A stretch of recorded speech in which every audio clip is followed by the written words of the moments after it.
దక్షిణాసియాలోనే అతిపెద్ద అంతర్జాతీయ పౌల్ట్రీ ప్రదర్శన ముగిసింది. 16వ పౌల్ట్రీ ఇండియా ఎక్స్పో 2024 3 రోజుల పాటు హైదరాబాద్ హైటెక్స్ ఎగ్జిబిషన్ సెంటర్లో నిర్వహించారు. పౌల్ట్రీ పరిశ్రమలో వస్తున్న ఆధునిక సాంకేతిక పరికరాలను ఇందులో ప్రదర్శించారు. 25కి పైగా దేశాల నుంచి సుమారు 400 మంది ప్రతినిధులు ఈ ప్రదర్శనకు హాజరయ్యారు. కోళ్ల పరిశ్రమ, రైతులు, అధికారులు, పరిశ్రమల ఇంటిగ్రేటర్లు, ప్రపంచ పౌల్ట్రీ నిపుణులు సహా దాదాపు 40,000 మంది పాల్గొన్న ఈ ఎక్స్పోలో విభిన్న రకాల పౌల్ట్రీ ఉత్పత్తులను ప్రదర్శించారు. దాదాపు 415 కంపెనీస్ హ్యావ్ పార్టిసిపేటెడ్ ఇక్కడ. They are all from poultry related companies, అంటే pharma, feed and equipment companies. ఈ కంపెనీస్ మీకు అంటే పౌల్ట్రీ ఫార్మింగ్ ఎట్లా చేయాలా దాని మీద మీకు కొంచెం డీటెయిల్స్ ఇస్తారు. మీరు ఎట్లా పౌల్ట్రీ ఫామ్ పెట్టుకోవచ్చు, ఎట్లా దాంతో నుంచి లాభాలు పెంచుకోవచ్చు, ఉన్న పౌల్ట్రీ ఫార్మర్స్ ఎట్లా వాళ్ళ ఇన్కమ్ డబుల్ చేసుకోవచ్చు, ఇదంతా మీకు ఇక్కడ మంచిగా అర్థమవుతుంది. సో ఈ ఎగ్జిబిషన్ దాదాపు 415 ఎగ్జిబిటర్స్ ఉన్నారు. అండ్ ఆల్మోస్ట్ 15 కంట్రీస్ నుంచి మా దగ్గర ఎగ్జిబిటర్స్ వచ్చినారు from foreign countries. And 50 countries నుంచి మా దగ్గర విజిటర్స్ వచ్చినారు.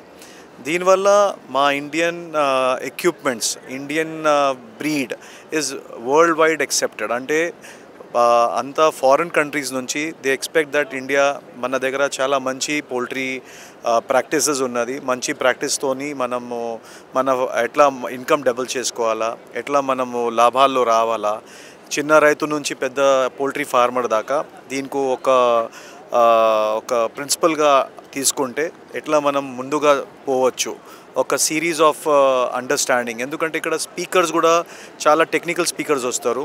వాళ్ళు ఏంటంటే ఫార్మింగ్ ఎట్లా చేయాలా, కాస్ట్ కటింగ్ చేసుకోవాలా అండ్ తక్కువ ధరలో ఎక్కువ లాభాలు తీసుకురావాలా, ఇదంతా ఇక్కడ నేర్చుకోవచ్చు పౌల్ట్రీ ఇండియాలో. సో అండ్ ఈ పౌల్ట్రీ ఇండియా ఇస్ మాకు దాదాపు 50 అసోసియేషన్స్ ఇండియాకి సపోర్ట్ చేస్తారు. మాకు ఈ అసోసియేషన్స్ నుంచి అందరూ రిలేటెడ్ అన్లీ పౌల్ట్రీ గురించే వాళ్ళు సపోర్ట్ చేసి మన ఎట్లా నెక్స్ట్ ఇయర్ ఎట్లా బిజినెస్ పెంచుకోవాలా, ఫార్మర్కి ఎట్లా వాళ్ళ ప్రాబ్లమ్స్ ఏంటి, వాళ్ళది ఎట్లా మూమెంట్, ఎట్లా వాళ్ళకి లాభాలు తీసుకురావాలా, ఇదే మా మెయిన్ మోటో ఉంటుందండి. పౌల్ట్రీలో సబ్సిడీస్ వేరే స్టేట్లో ఉత్తరప్రదేశ్లో ఉన్నది, బీహార్లో ఉన్నది, గువాహటిలో ఉన్నది. మన దగ్గర ఆంధ్రాలో, తెలంగాణలో లేదు యాక్చువల్గా. But there are certain schemes for the backward ఫార్మింగ్కి దొరుకుతుంది సబ్సిడీ. అంటే ఒక 200 బర్డ్ 400 బర్డ్ మీరు చేసుకుంటున్నారంటే మీకు దాంట్లో కూడా సబ్సిడీ, అంటే మీకు సపోర్ట్ ఉంటుంది గవర్నమెంట్ నుంచి పెట్టుకోనికి. అండ్ పౌల్ట్రీకి చాలా దాకా గవర్నమెంట్ ఆఫ్ ఇండియా సపోర్ట్ చేస్తుంది పెంచుకోనికి ఫార్మర్స్. ఎందుకంటే Telangana, Andhra and Tamil Nadu are the largest producers of egg. ఈ eggs basically have to go to all over the India. These are production areas and other places like UP, Bihar are consumption area. But దానికి వాళ్ళు self sustainable ఉండాలని వాళ్ళు కూడా పౌల్ట్రీలు పెట్టుకుంటున్నారు.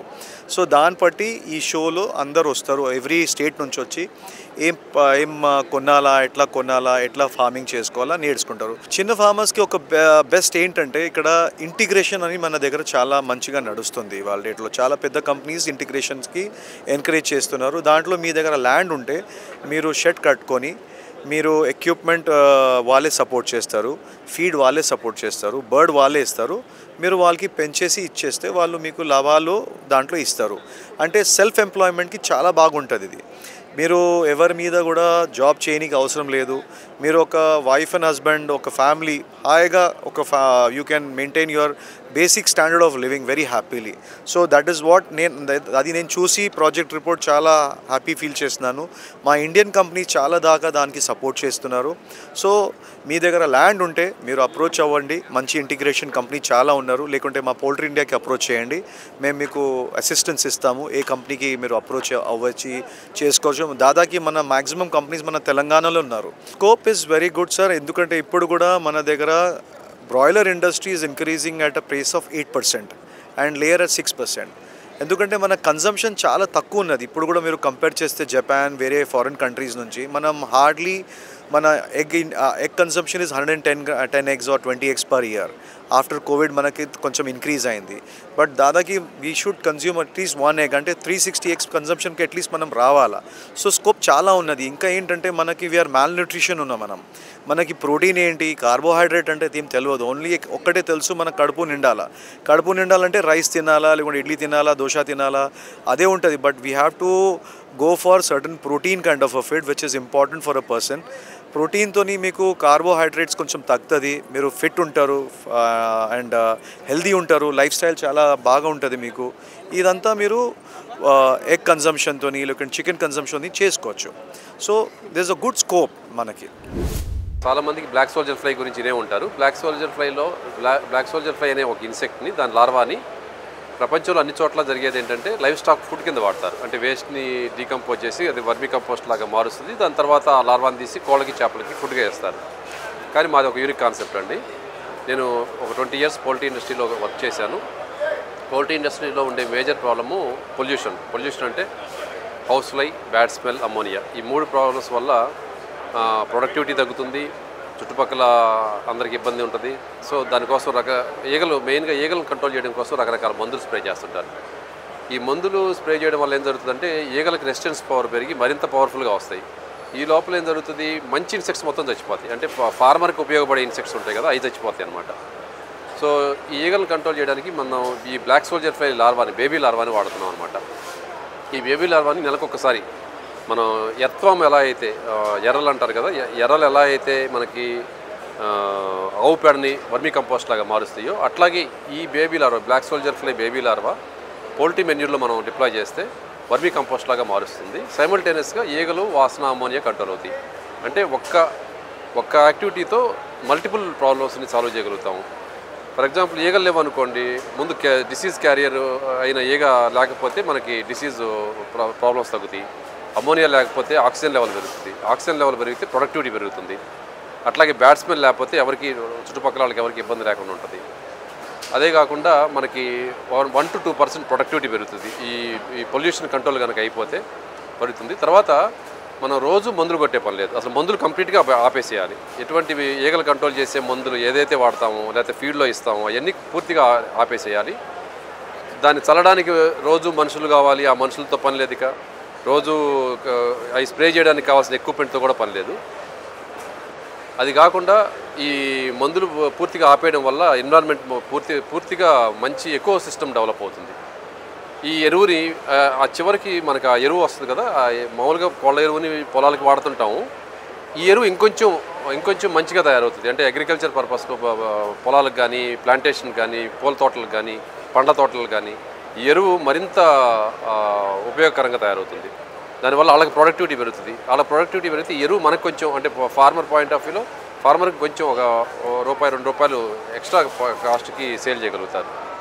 ఫైనల్గా మనకి pollution ఉండదు, లిటర్ మేనేజ్మెంట్ ఈజీ అయిపోయింది, లోకల్ ప్రాబ్లమ్స్ లేవు. తర్వాత ఈ ఎరువుని మనం అగ్రికల్చర్కి రైతులకు అందిస్తే వాళ్ళకి మరింత ప్రొడక్టివిటీ వస్తుంది. కోళ్ళకి, చేపలకి ఇది ఫుడ్గా వాడేటప్పుడు ఏం జరుగుతుందంటే కోళ్ళల్లో గట్ హెల్త్ ఇంప్రూవ్ అవుతుందండి. జనరల్గా కోళ్ళకు ఉండే హ్యాబిట్, న్యాచురల్ హ్యాబిట్ ఏంటంటే ఇన్సెక్ట్స్ తినడం. ఆ ఇన్సెక్ట్స్లో కూడా అన్ని రకాల ఇన్సెక్ట్స్ కన్నా ఇది బెస్ట్ ఇన్సెక్ట్. ఈ ఇన్సెక్ట్ తినడం వల్ల ఏం జరుగుతుందంటే కోడికి గట్ హెల్త్ ఇంప్రూవ్ అవుతుంది. గట్ హెల్త్ ఇంప్రూవ్ అయితే ప్రొడక్టివిటీ పెరుగుతుంది. తర్వాత ఎగ్ షెల్ క్వాలిటీ పెరుగుతుంది. ఎందుకంటే దీంట్లో కాల్షియం కూడా ఉంటుంది. ప్రోటీనే కాకుండా కాల్షియము, ఫాస్ఫరస్, లారిక్ యాసిడ్ అంటే కోకోనట్లో ఉండే లారిక్ యాసిడ్ అనమాట. అట్లాగే ఒమేగా 6, 9 ఇట్లాంటి మల్టీ న్యూట్రియంట్ ప్రోడక్ట్ అండి ఇది. దానివల్ల ఏం జరుగుతుందంటే కోడి యాక్టివ్గా ఉంటుంది. కోడి ఈ పురుగుల్ని పొడిచి తినడం వల్ల పక్క కోడిని పొడవడం అనేది తగ్గిపోతుంది. జనరల్గా కోడికి ఏం హ్యాబిట్ ఉంటుంది, వేరే కోడి పొడుస్తుంటాయి. ఇది పొడిచి తినడం వల్ల ఇక దానికి పొడిచే హ్యాబిట్ పోతుంది. మెయిన్గా నాటుకోళ్ళు, పందెం కోళ్ళ వాళ్ళకి చాలా ఉపయోగం జరుగుతుంది ఇది. అంటే పందెం కోళ్ళు పొడవడం హ్యాబిట్ పోతుంది కదా, తర్వాత పందెం పనికిరాదు అనుకోబాకండి. ఇక అంటే ఈ పెక్కింగ్ అంటే తోటి కోడిని పొడవడం అనేది, పక్కనే ఉండే కోడిని రోజు పొడవడం అనేది తగ్గిపోతుంది. అది కాకుండా ఈ పందెం కోళ్ళకి తినిపించడం వల్ల మజిల్ స్ట్రెంగ్త్ పెరుగుతుంది, బోన్ స్ట్రెంగ్త్ పెరుగుతుంది. ఈ ఫైటింగ్ కూడా చాలా బాగా పనిచేస్తుందండి. అట్లాగే చేపలకి, మన తెలంగాణ కొరమీను చేపలకి చాలా ప్రసిద్ధి. కొరమీను చేపలు అన్నిటికన్నా ఫీడ్ కాస్ట్ ఎక్కువ.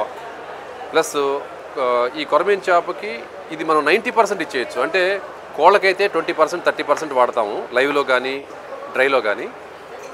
చేపలకైతే ఈ ఎస్పెషల్లీ కొరమీన్ చేపలకి 90% ఈ లార్వాని మనం లైవ్ ఫార్మేట్లో వాడామనుకోండి, ఫీడ్ కాస్ట్ తగ్గుతుంది, గ్రోత్ బాగుంటుంది, న్యాచురల్ ఫుడ్ దీనికి.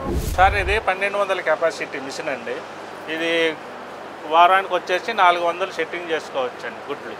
తర్వాత 18 డేస్ అండి గుడ్లు దీంట్లో ఉంచుతామండి. లాస్ట్ 3 డేస్ అండి కింద దీంట్లో షిఫ్టింగ్ చేసుకుంటామండి ఈ ట్రైన్లోకి. 3 డేస్ తర్వాత 6 వస్తాయండి. అవి కాకోకుండా అండి దీంట్లో బాతుగుడ్లు కూడా పెట్టుకోవచ్చండి, మళ్ళీ బాయిలర్ నాటుగుడ్లు అన్నీ పెట్టవచ్చండి. తర్వాత కౌజ్ పిట్టలు గుడ్లు కూడా పెట్టుకోవచ్చండి. ఈ ట్రే వచ్చేసి కౌజ్ పిట్టలకి ఎక్కువగా యూజ్ చేస్తారండి.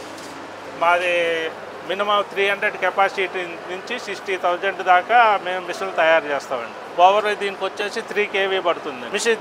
మిషన్ కాస్ట్ వచ్చేసి 65,000 అండి. లోపల ఫ్యాన్ అండి అది, దాని ప్లాన్ బెడ్, దానికి 2 హీటర్ పవర్ కండెన్స్ నుంచి 500 వాట్ హీటర్స్ 2 ఉంటాయండి. ఒక్కో హీటర్స్ వచ్చి 500 వాట్స్ అండి. అది ఫ్యాన్ అండి. ఇది చిన్న ఇంట్లో పెట్టుకోవచ్చు. ఇంట్లో చిన్న ఇంట్లో కానీ చిన్న ఫార్మర్స్ కానీ ఇంట్లో అయినా మనం ఒక సైడ్ పెట్టుకోవచ్చు అండి. విలేజెస్లో బాగా యూజ్ చేస్తున్నారండి ఎక్కువ.